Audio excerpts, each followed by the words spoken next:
সুলতান প্রথম সুলেমান ছিলেন অটোমান সাম্রাজ্যের দশম এবং দীর্ঘতম সময় ধরে শাসন করা সুলতান।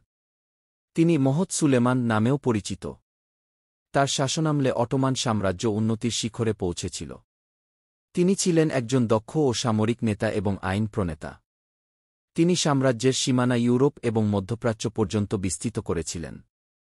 হুররাম সুলতান ছিলেন সুলতান সুলেমানের প্রিয় স্ত্রী। তার আসল নাম ছিল রোকসেলানা।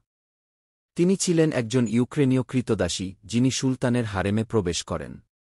তিনি তার বুদ্ধিমত্তা ও সৌন্দর্যের মাধ্যমে সুলতানের মন জয় করেন এবং একজন প্রভাবশালী নারী হিসেবে পরিচিত হন।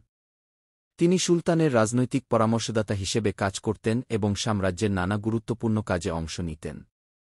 সুলতান সুলেমান ও হুররাম সুলতানের সম্পর্ক ছিল গভীর ভালোবাসার। সুলতান সুলেমান তাকে এতটাই ভালোবাসতেন যে তিনি প্রথা ভেঙে হুররামকে বিয়ে করেন। হুররাম সুলতানের মৃত্যুর পর সুলতান সুলেমান গভীরভাবে শোকাহত হন। তাদের সন্তানদের মধ্যে শাহজাদা সেলিম পরবর্তীতে সুলতান দ্বিতীয় সেলিম হিসেবে সিংহাসনে বসেন।